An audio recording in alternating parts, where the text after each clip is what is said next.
നമ്മൾ മനുഷ്യർക്കൊക്കെ ഒരു കൺപോളയല്ലേ ഉള്ളൂ. 3 കൺപോളകളുള്ള ജീവിയാണ് ഒട്ടകം.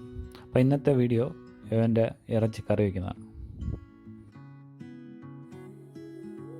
ദുബായിൽ സൂപ്പർ മാർക്കറ്റിലൊക്കെ ഒട്ടകത്തിൻ്റെ ഇറച്ചി ലഭ്യമാണ്. വിത്ത് ബോണും വിത്തൗട്ട് ബോണും കിട്ടും. ഞാൻ ഇവിടെ വാങ്ങിച്ചത് വിത്ത് ബോണാണ്. അപ്പോൾ എല്ലാവർക്കും വെൽക്കം ടു മല്ലോ പ്രവാസി ഡയറീസ്.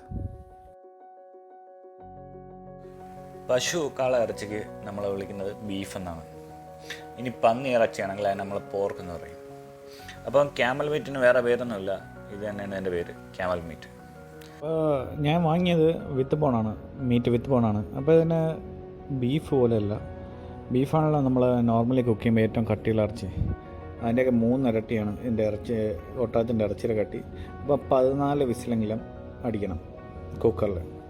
ഇതിലപ്പോൾ ഇഞ്ചി വെളുത്തുള്ളി പേസ്റ്റ്, നമ്മൾ ആദ്യം കാണിച്ച മസാല, ഗരം മസാല, കുറച്ച് മഞ്ഞൾപ്പൊടി, കുറച്ച് മല്ലിപ്പൊടി, കുറച്ച് മുളക് പൊടി, കുറച്ച് കുരുമുളക് പൊടി, കുറച്ച് ഉപ്പ്, ഇതെല്ലാം കൂടെ ഇട്ട് നല്ലപോലെ മിക്സ് ചെയ്യുക.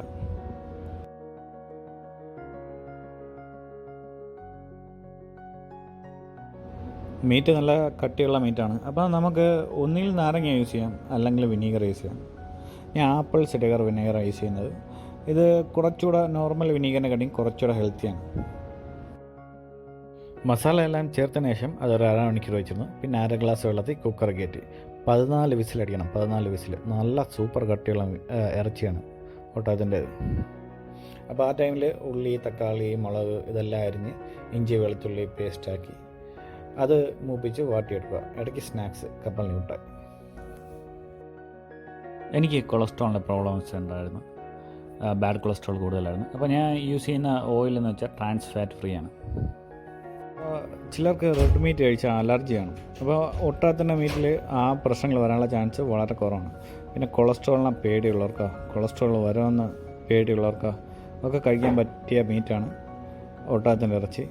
ഇതിൽ 78% വെള്ളമാണ് വരുന്നത്, ബാക്കി 19% പ്രോട്ടീൻ. ഫാറ്റ് ഏകദേശം 3% വരുന്നുള്ളൂ. അപ്പോൾ അതിൻ്റെ കൂടെ കഴിക്കാനുള്ള അതിൻ്റെ കോമ്പിനേഷൻ ദോശയാണ് ഉണ്ടാക്കിക്കൊണ്ടിരിക്കുന്നത്. അതും ഒരു സൈഡിൽ കൂടെ ദോശ ഉണ്ടാക്കിക്കൊണ്ടിരുന്നു. ഇടയ്ക്ക് മറ്റൊരു സ്നാക്സ് ഒലിവ്സ്.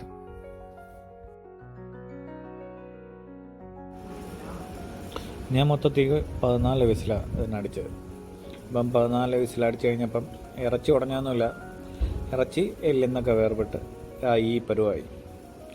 അപ്പോൾ പിന്നെ നമ്മുടെ ഉള്ളി തക്കാളി പേസ്റ്റ്, അതിലോട്ട് മഞ്ഞൾപ്പൊടി, മുളക് പൊടി, മല്ലിപ്പൊടി, ഉപ്പ്, കുരുമുളക് പൊടി അതും കൂടെ ആഡ് ചെയ്ത് ഒരു പേസ്റ്റ് പരുവത്തിലാക്കുക.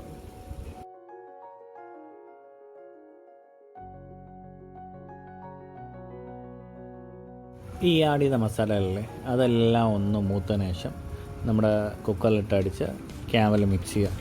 ഇനി ഒരു 10-15 മിനിറ്റ് കൂടെ വേവിച്ചാൽ മതി. അപ്പോഴത്തേക്കും ക്യാമൽ മീറ്റ് കറി റെഡിയാവും. അപ്പോൾ ഞാൻ ഒന്നുകൂടെ പറയാണ്, റെഡ് മീറ്റിലെ ഏറ്റവും ഹെൽത്തി ആയിട്ടുള്ള മീറ്റ് ക്യാമൽ മീറ്റാണ്. നമുക്ക് ടേസ്റ്റ് കൂടുതൽ മട്ടണാണ്, അത് കഴിഞ്ഞാൽ ബീഫ്. ടേസ്റ്റിൽ പക്ഷേ ക്യാമൽ മീറ്റ് പുറകോട്ട് നിൽക്കും. ബീഫിൻ്റെ അത്ര ടേസ്റ്റ് പോലും ഇല്ല ക്യാമൽ മീറ്റിന്. ഒരു ഡിഫറെൻറ്റ് ടേസ്റ്റാണ്, എല്ലാവർക്കും ഇഷ്ടപ്പെടത്തില്ല. പിന്നെ ഞങ്ങൾ കുറച്ച് ജീരകവും കുറച്ച് ഏലക്ക അവിടെ ആഡ് ചെയ്തു. അതിൻ്റെ ടേസ്റ്റ് എല്ലാവർക്കും ഇഷ്ടപ്പെടത്തില്ല, വേണമെന്നുള്ളവർ ആഡ് ചെയ്തത്. അപ്പോൾ ഇതാണ് നമ്മുടെ കലിപ്പ് ക്യാമൽ മീറ്റ്. ബീഫ് ഉണ്ടാക്കുന്ന ആ സെയിം രീതിയിൽ തന്നെയാണ് ഞങ്ങളിവിടെ ക്യാമൽ ഉണ്ടാക്കിയിരിക്കുന്നത്. അപ്പോൾ നേരത്തെ പറഞ്ഞതുപോലെ തന്നെയാണ് സത്യസന്ധമായിട്ട് പറയുന്നത്. ഇതിന് ഒരിക്കലും ഒരു മട്ടൻ്റെയോ ഒരു നമ്മുടെ ബീഫിൻ്റെയോ ടേസ്റ്റ് ഇല്ല. എല്ലാവർക്കും ഇഷ്ടപ്പെടണമെന്നില്ല, പ്രത്യേകിച്ച് ലേഡീസിനൊന്നും ഇഷ്ടപ്പെടാനുള്ള ചാൻസ് വളരെ കുറവാണ്. അപ്പോൾ ചാനൽ ഇഷ്ടപ്പെട്ടെങ്കിൽ നിങ്ങൾ ദയവേത് സബ്സ്ക്രൈബ് ചെയ്യുക. അപ്പോൾ thanks for watching. Thank you very much.